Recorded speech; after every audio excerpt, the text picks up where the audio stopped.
Hello दोस्तों, आज इस वीडियो में हम लोग देखेंगे स्टाफ सिलेक्शन कमीशन एसएससी का, जो गवर्नमेंट ऑफ इंडिया का एक एग्जामिनेशन का एक बॉडी है। उसने एक नया वेबसाइट लॉन्च किया है और जो कि बहुत ही स्मूथ चल रहा है। पुराना वेबसाइट में बहुत सारा बग्स था और बहुत ही कभी कभी कोई प्रॉब्लम आते रहता था। उसके चलते देखिए ये पुराना वेबसाइट है। तो ये देखिए पुराना इनका वेबसाइट है ये वाला। और इसमें कभी कभी बहुत सारा प्रॉब्लम होता था और थोड़ा ये स्मूथ नहीं था। देखिए दोस्तों, नया वाला जो ये वेबसाइट है, देखिए कितना स्मूथ है। इसमें सारे चीज़ों के लिए अलग अलग इन्होंने सेक्शन बना के यहाँ पे नोटिस बोर्ड बनाया हुआ है। मतलब कौन कौन सा एग्जाम होने वाला है, कौन सा रिजल्ट आएगा। देखिए February 22 को, फिर ये 22 फरवरी को, फिर 20 फरवरी को, ये सब डेट वाइज यहाँ पे दिया हुआ है। यहाँ से अपलोड कर सकते हैं। और फिर क्लिक लिंक्स यहाँ पे दिया हुआ है अप्लाई करने के लिए। यहाँ से डायरेक्टली आप इस पर क्लिक कीजिएगा और किसी भी एग्जाम वगैरह के लिए अप्लाई कर सकते हैं। और यहाँ पे एडमिट कार्ड इस पर क्लिक करके लोड कर सकते हैं आप। मतलब वन क्लिक से अपलोड कर सकते हैं और फिर रिजल्ट यहाँ पे देख सकते हैं। और यहाँ से आंसर की किसी चीज़ का रिलीज हुआ है, अगर कोई भी एग्जाम जैसे हुआ तो उसका रिजल्ट है, तो आंसर का मतलब रिलीज होता है 2-3 दिन बाद, तो वो यहाँ से देख सकते हैं। और फिर एसएससी कैलेंडर यहाँ पे दिया हुआ है देखिए। और डेट वाइज यहाँ पे हर एक चीज़ दे रखा है इन लोगों ने कि कब किस चीज़ का एग्जाम होगा, कब कि उसका मतलब नोटिस निकलेगा, सारा चीज़ दे रखा है। देखिए यहाँ 5 जनवरी को grade C stenographer limited departmental competitive examination 2023-24 वगैरह सब इन्होंने दे रखा है। मतलब पिछले साल मतलब अगस्त 27 जो 2025 का होगा उसको लेकर जो असम राइफल्स एग्जामिनेशन है उसका तक यहाँ पर इन्होंने दे रखा है पहले से ही। और यहाँ से डेट भी स्क्रॉल कर सकते हैं। देखिए फरवरी, मार्च, अप्रैल 2024 हर एक यहाँ पे आप देख सकते हैं। और फिर व्यू ऑल पे क्लिक किया तो यहाँ बहुत सारा, मतलब ये वेबसाइट एक तरह से इन्होंने बहुत स्मूथ बना रखा है। और यहाँ से लॉगिन रजिस्टर कर सकते हैं जिन्होंने पहले से ही रजिस्ट्रेशन मतलब रजिस्ट्रेशन इस पर कर रखा है। तो यहाँ पे रजिस्ट्रेशन नंबर डालिए इसमें और फिर पासवर्ड, और फिर यहाँ पे इस पर कैप्चा फिल करके और फिर लॉगिन कर सकते हैं। लेकिन अभी दोस्तों नया वेबसाइट ही बना हुआ है तो बहुत कम लोगों ने इस पर रजिस्ट्रेशन किया हुआ है अभी। तो इसके लिए वही हम लोग वीडियो बनाएंगे, इस पर रजिस्ट्रेशन कैसे करना है, जिसको कि OTR बोला जाता है, वन टाइम रजिस्ट्रेशन। अगर एक एक बार आप इस पर रजिस्ट्रेशन कर लिया तो कोई भी एग्ज़ाम मतलब कभी भी इस साइट पे एसएससी के द्वारा कराया जाता है, तो उसके लिए आप डायरेक्ट फॉर्म भर सकते हैं, उसके लिए रजिस्ट्रेशन करने की जरूरत नहीं पड़ेगी।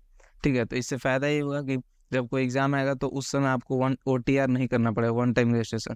क्योंकि उस समय दोस्तों बहुत अधिक लोड पड़ जाता है वेबसाइट पे और उसके चलते मतलब जल्दी बहुत सारा एरर दिखाने लगता है। इसलिए हम अभी रिकमेंड करें कि मतलब अभी आप कर लीजिए OTR, वन टाइम रजिस्ट्रेशन। जैसे कि कभी भी कोई भी एग्जाम आए तो अचानक से मतलब आप डायरेक्ट फॉर्म फिल कर सकते हैं। उसके लिए आपको उस समय रजिस्ट्रेशन करने की जरूरत नहीं पड़ेगी। जैसे इन लोगों ने देखिए पुराना वाला जो वेबसाइट है इस पे भी यहाँ से लॉगिन किया जाता था। और इस पे भी देखिए यहाँ फरवरी 22 को इन लोगों ने एक नोटिफिकेशन मतलब डाला है कि launching of new website of commission. तो इस पे जब क्लिक कीजिएगा तो देखिए ये नोटिस इन लोगों ने डाल रखा है। तो यहाँ पे all candidates are advise to do fresh one time registration on the new website of the commission. मतलब इन्होंने बोला कि हर एक स्टूडेंट को करना है और मतलब वन टाइम रजिस्ट्रेशन नया वाला जो वेबसाइट है। ऐसा नहीं कि जो पुराने वाले वेबसाइट पे जिन्होंने रजिस्ट्रेशन कर रखा था उनको नहीं करना है, सबको करना है। ठीक है, जो पुराना वाला वेबसाइट पे जिनका ऑलरेडी रजिस्ट्रेशन था उनको भी इस नए वाले वेबसाइट पे इस पे मतलब यहाँ पे आपको रजिस्ट्रेशन करना पड़ेगा। ठीक है, पुराने वाले वेबसाइट पे आपने कर रखा है फिर भी। और देखिए यहाँ पे 17/2/2024 को लॉन्च हुआ, मतलब लाइव किया था इन लोगों ने बस 4-5 दिन पहले दोस्तों।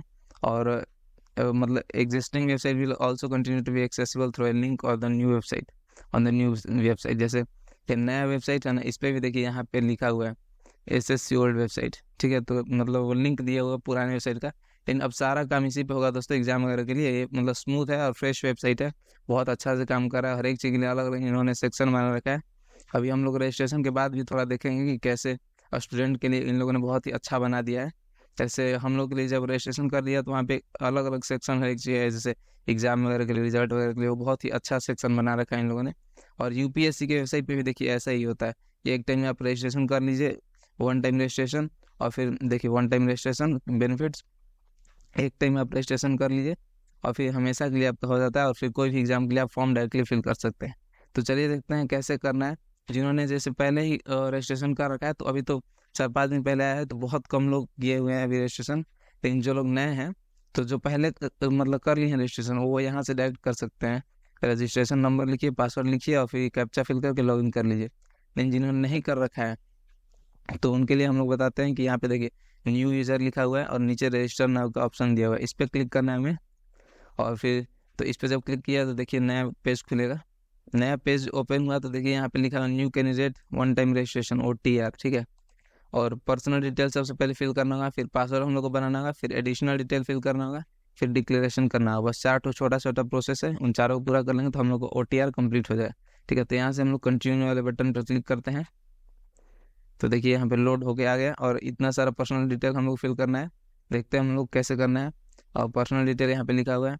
अब यहाँ पूछेगा do you have Aadhaar card, तो नो कीजिएगा तो आपको दूसरा आइडेंटिफिकेशन कार्ड देना पड़ेगा, जैसे ड्राइविंग लाइसेंस या फिर एम्प्लॉय ID या फिर pan card, voter I card, ठीक है, ये सब। और अगर यस करते हैं तो आपको डायरेक्ट आधार कार्ड नंबर यहाँ फिल करना होगा। देखिए आधार नंबर जो है आधार कार्ड पे आपके नंबर दिया हुआ था वो फिल कर दीजिए, और वही नंबर यहाँ पे दोबारा वेरीफाई कर दीजिए, मतलब दोबारा फिल कर दीजिए, भर दीजिए यहाँ पे, ठीक है। और फिर डायरेक्ट आगे बढ़ जाना है। यहाँ पे कैंडिडेट्स नेम में फिर आपको जैसा कि मैट्रिक के सर्टिफिकेट पे आपका नाम दिया हो वैसा ही लिखना है यहाँ पे, ठीक है। और मिस्टर मिसेज अगर कुछ नहीं लगाना है, जैसा कि मैट्रिक के सर्टिफिकेट पर दिया हुआ है ऐसा। और फिर मिस्टर मिसेज वगैरह नहीं लगाना है। और फिर यहाँ पे दोबारा अपना नाम लिख दीजिए सर्टिफिकेट के अनुसार ही। और फिर यहाँ पे लिखेगा have you ever changed name, your name. तो मतलब अगर आपने कभी अपना नाम बदला है तो यस कर दीजिए, और जो नाम बदला गया है नया वो लिखना है यहाँ पे, और फिर वो दोबारा यहाँ पे लिख देना है। और लेकिन अगर कोई आपने नाम कभी चेंज नहीं किया है, मतलब 10th क्लास के बाद, ठीक है, 10th के मैट्रिक एग्जाम के बाद कोई चेंज किया होता है, उसके बारे में ये यहाँ बोला जाता है। और नहीं किया आपने तो नो कर दीजिए यहाँ पे। फिर यहाँ पे जेंडर सेलेक्ट कर लीजिए, मेल फीमेल ट्रांसजेंडर जो भी सेलेक्ट कर लीजिए यहाँ पे।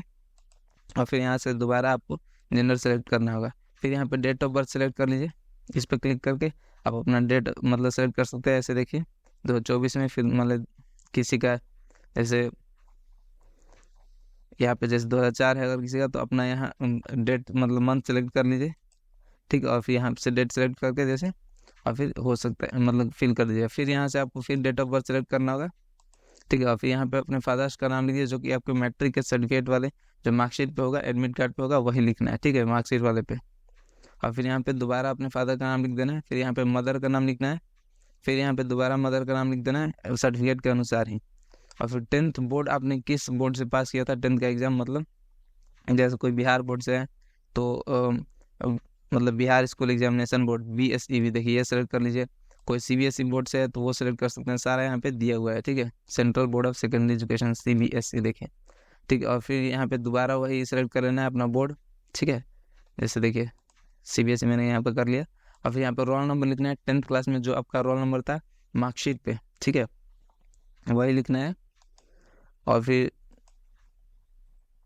और यहाँ पे दोस्तों जैसे रोल नंबर यहाँ पे लिख देना है जो मैट्रिक के सर्टिफिकेट पे आपका है। लेकिन एक चीज़ ध्यान में देने वाली बात है यहाँ पे कि देखिए यहाँ पे लिखा हुआ if roll code is given in your matriculation certificate then inter roll code, और फिर बीच में एक डैश देना है, फिर रोल नंबर, ठीक है। और किसी के मैट्रिक के सर्टिफिकेट पे रोल कोड भी दिया हुआ है और रोल नंबर दोनों चीज़ दिया हुआ है, तो फिर यहाँ पे पहले रोल कोड लिख लेना है, ठीक है। पहले रोल कोड जैसे 2 4 5 6 ऐसे लिखा हुआ है तो वो लिख देना है, फिर बीच में एक डैश दे देना है, ये देखिए बीच में जैसा दिया हुआ है ऐसा। और फिर बाद में रोल नंबर जैसे 7 8 9 10 मान लीजिए ऐसे रोल नंबर है तो वो लिख देना है, ठीक है, बीच में डैश देके रोल कोड फिर डैश फिर रोल नंबर, फिर वही चीज़ दोबारा यहाँ पे लिख देना है। और फिर आगे बढ़ते हैं तो ईयर पासिंग, कब आपने 10th क्लास पास किया था वो लिख देना है, ठीक है। और फिर यहाँ पे दोबारा वही चीज़ सेलेक्ट कर लेना है। Highest level of education qualification, आपका हाईएस्ट लेवल ऑफ एजुकेशन मतलब आपने सबसे अधिक पढ़ाई कितना तक किया, मतलब कोई 10th तक किया होगा, कोई 12th तक, कोई डिप्लोमा किया हुआ है, तो कोई ग्रेजुएशन किया हुआ है, तो पोस्ट ग्रेजुएशन PhD जो भी आपने किया है। जैसे कोई 12th तक पढ़ा हुआ है उसके बाद अभी कुछ कर रहा है तो 12th सेलेक्ट कर लीजिए, ठीक है। और यहाँ पे दोबारा वही सेलेक्ट कर लेना है। और फिर यहाँ पे अपना फ़ोन नंबर लिख देना है, जिसका भी मतलब बना रहे हो या फिर अपना, तो फ़ोन नंबर लिख देना है। और फिर यहाँ पे कैंडिडेट्स ईमेल ID भर देना है, ठीक है। और उसके बाद सेव एंड नेक्स्ट पे क्लिक करना है, लेकिन यहाँ भर के फिर वेरीफाई भी करना होगा। दिखा देते मैं आपको दिखाता हूँ कैसे करना है। और यहाँ पे एक ध्यान देने वाली बात दोस्तों है कि जब डेट ऑफ बर्थ आप फिल कीजिएगा तो पहले यहाँ मंथ का नाम लिख रहा है, मतलब महीना का नाम, फिर डेट लिख रहा है, तो इससे मतलब ये नहीं होना कि गलत लिख दिया।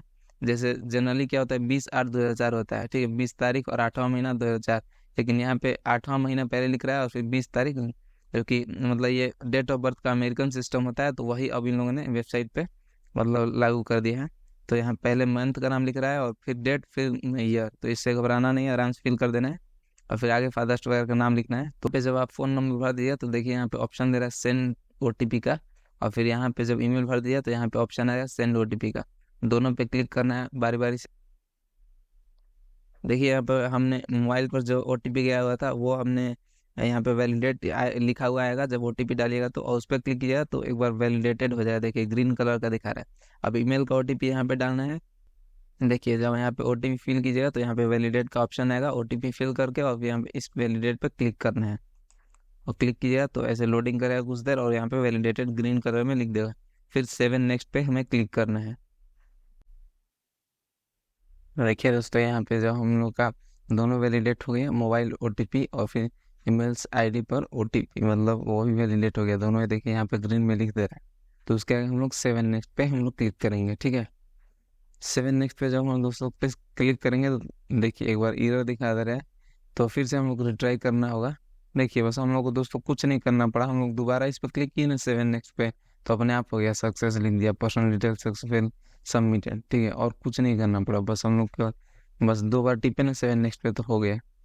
तो वही है, एक बार कट करके ऐसे या फिर कर देना है, इस पर क्लिक करना है। फिर यहाँ पे नेक्स्ट पेज आ जाएगा। तो देखिए यहाँ पे आपका रजिस्ट्रेशन नंबर लिखा हुआ आ जाएगा, इसको नोट कर लेना है। और फिर देखिए यहाँ पे लिखा हुआ basic details are saved, registration is passing and should be completed within 14 days of filling which your data would be automatically. मतलब इसको अभी जैसे अभी अगर मान लीजिए छोड़ देते हैं आप तो 14 दिन के अंदर अंदर अगला जो प्रोसेस है पासवर्ड बनाने का, देखिए यहाँ पे लिखा हुआ है।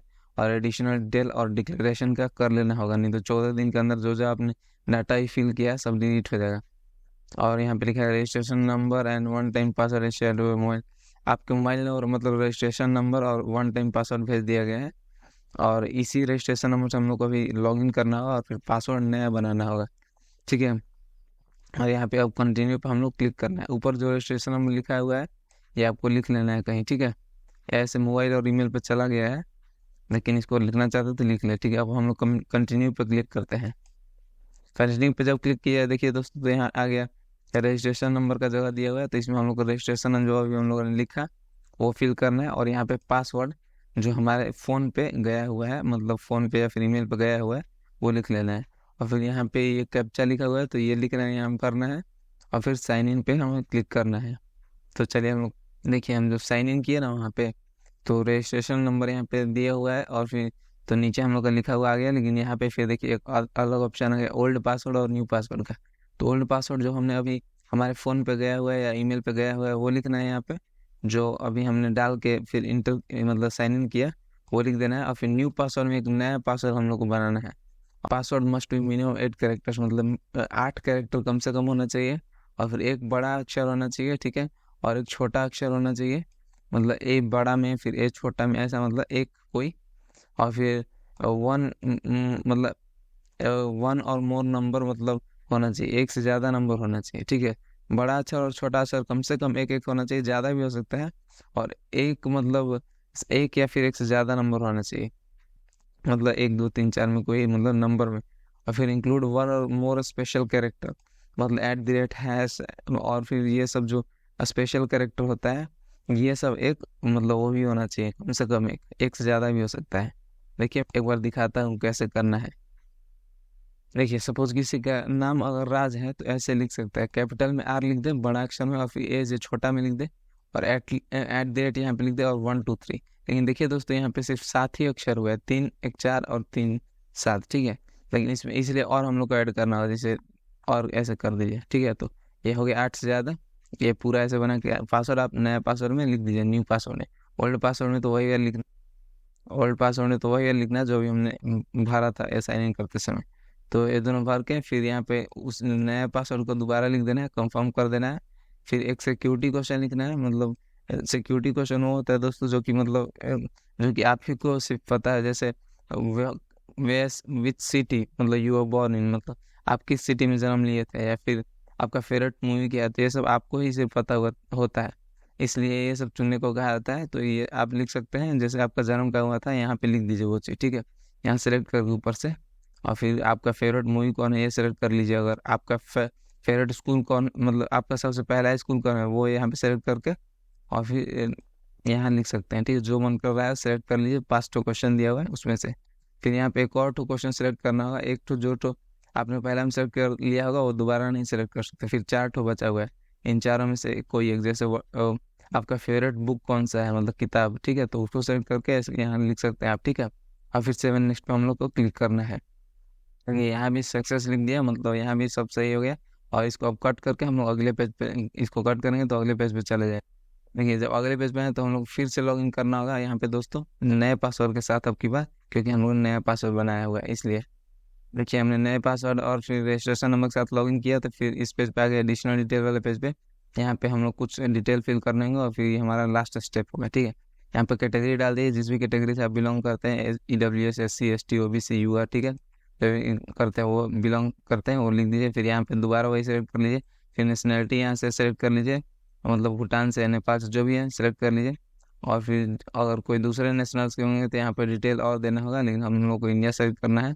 और फिर विजुअल आइडेंटिफिकेशन मार्क, जो भी आपका चेहरे वगैरह पर, मतलब चेस्ट से ऊपर जो दोस्तों जो होता है ना, उस आइडेंटिफिकेशन मार्क, कुछ पहचान का चिन्ह वगैरह होता है, तो उसको लिखना चाहिए विजुअल आइडेंटिफिकेशन मार्क में, मतलब जो दिखे आराम से, ठीक है। फिर चेहरे पर किसी का मोल वगैरह होता है तो वो लिख देना चाहिए। और फिर आर यू पर्सन विद, मतलब अब दिव्यांग तो नहीं है तो वहाँ पूछ रहा है, अगर है तो यस कर दिया। फिर यहाँ पे आपको सर्टिफिकेट वगैरह और फिर सर्टिफिकेट नंबर वगैरह और टाइप ऑफ डिसेबिलिटी, मतलब क्या हुआ है आपको वो बताना होगा, ठीक है। लेकिन नो, अगर नहीं है तो आप नो कर दीजिए, ठीक है। और जैसे यहाँ पे मैं थोड़ा आपको बता दे रहा हूँ आइडेंटिफिकेशन मार्क में कैसे लिखना चाहिए, जैसे मोल ऑन द फेस, ठीक है, ऐसे लिख दीजिए। तो जैसे चेहरे पर किसी का मस्सा वगैरह हो, मोल हो, तो वो चीज लिख देना है यहाँ पे। ऐसे मतलब कुछ भी लिख सकते हैं, कट होना चाहिए या फिर बर्न मार्क हो जाता है, मतलब जलन का निशान, जले हुए का निशान, तो वो भी लिख सकते हैं। अब यहाँ परमानेंट एड्रेस में दोस्तों देना है अपना विलेज, पोस्ट, पुलिस स्टेशन, फिर डिस्ट्रिक्ट दे दीजिए, ठीक है। फिर यहाँ से अपना सेलेक्ट चूज कर लीजिए, मतलब राज्य। और फिर यहाँ से अपना डिस्ट्रिक्ट सेलेक्ट कर लीजिए, जो भी है आपका वो सेलेक्ट कर लीजिए। और फिर पिन कोड यहाँ पे लिख दीजिए। और फिर मतलब प्रेजेंट एड्रेस अगर सेम है जो आपने फिल किया हुआ था वही, तो यस कर दीजिए, अपने आप पूरा फिल हो जाएगा, ठीक है। और नहीं तो फिर आप फिर से यहाँ लिख दीजिए प्रेजेंट एड्रेस, मतलब अपने फिर मैनुअली दोबारा लिख दीजिए पूरा, अगर दूसरा है तो, ठीक है। और यहाँ भी सेलेक्ट, जैसे दूसरे राज्य में अगर रहता है तो वो यहाँ फिर दूसरा राज्य सेलेक्ट कर लीजिए ऐसे। और सब सेम है तो यस कर दीजिए। और फिर 7 नेक्स्ट पे हम लोग को क्लिक करना है फिर, ठीक है। कि जब वहाँ पे हम लोग ने 7 नेक्स्ट किया तो फिर नेक्स्ट पेज में आगे वन टाइम रजिस्ट्रेशन डिक्लेरेशन वाले पेज में, और यहाँ पे इस बॉक्स को सिर्फ चेक कर देना है, ठीक है। मतलब ये पूछ रहा है कि आपका कोई इन्फॉर्मेशन गलत तो नहीं, आप श्योर हैं, तो यहाँ पे चेक कर देना है। और फिर प्रीव्यू OTR पे क्लिक करके आप इसको देख सकते हैं एक बार, जो जो आपने फिल किया हुआ है। लेकिन हम लोग यहाँ पे डिक्लेयर कर देते हैं, क्योंकि हमारा लगभग सब चीज़ सही है, मतलब सब चीज़ सही है, ठीक है। तो डिक्लेयर पर हम लोग क्लिक करते हैं यहाँ से, और डिक्लेयर पर क्लिक किया तो यहाँ पे डिक्लेरेशन सबमिटेड सक्सेसफुली, मतलब एक तरह से आपका पूरा हो चुका है। अब इसको कट करेंगे। देखिए हमारा जो जो हमने अभी इंफॉर्मेशन फिल किया हुआ था और सब यहाँ पे दिखा दिया, ठीक है। यहाँ पे नाम दिखा रहा है, यहाँ पे फादर्स नेम वगैरह दिखा रहा है, email ID, मदर्स नेम और फिर एड्रेस और फिर मोबाइल नंबर, सब चीज़ दिखा रहे हैं यहाँ पे। और यही दोस्तों देखिए इनका वेबसाइट बहुत अच्छा है, इसलिए मैंने कहा था स्टार्टिंग में क्योंकि देखिए यहाँ पे हमारा जैसे नाम वगैरह सब चीज़ दिया हुआ है, यहाँ पे नीचे एडमिट कार्ड दिया हुआ है, मतलब जो जो एग्जाम का आपने फॉर्म भरा हुआ होगा उसका एडमिट कार्ड यहाँ पे दिखा देगा, ठीक है। आपने जो जो भरा हुआ और फिर यहाँ पे रिजल्ट, जो जो भी एग्जाम का अपने अभी फिलहाल में दिया हुआ एग्जाम, उसका रिजल्ट यहाँ पे दिखा देगा। मतलब एकदम अलग से एकदम अकाउंट एक तो अच्छा सा बना दिया इन लोगों ने, ताकि सब सारा चीज एग्जाम हम लोग देख सकें, ठीक है। और फिर जैसे नीचे आइएगा तो देखिए लाइव एग्जामिनेशन, मतलब जो जो इनका लाइव एग्जाम चल रहा होगा वो चीज़ आप यहाँ पे देख सकते हैं। और फिर माई एप्लीकेशंस, ठीक है, जो जो आपने एप्लीकेशन किया हुआ होगा तो वो यहाँ पे दिखा देगा। और एप्लीकेशन हिस्ट्री, जो जो आपने अभी तक एप्लीकेशन किया हुआ होगा, मतलब ये नए वाले वेबसाइट बनने के बाद, तो सारा यहाँ पे आपको दिखा देगा, ठीक है। तो ये यहाँ पे इन लोगों ने बेस्ट मतलब कर दिया है कि सब एग्जाम आप देख सकते हैं जो जो आपका है, मतलब, ठीक है। तो यही दोस्तों ऐसे रजिस्ट्रेशन करना है। थैंक यू दोस्तों, अगर और भी कोई आपको दिक्कत हो तो कमेंट्स में जरूर पूछिए।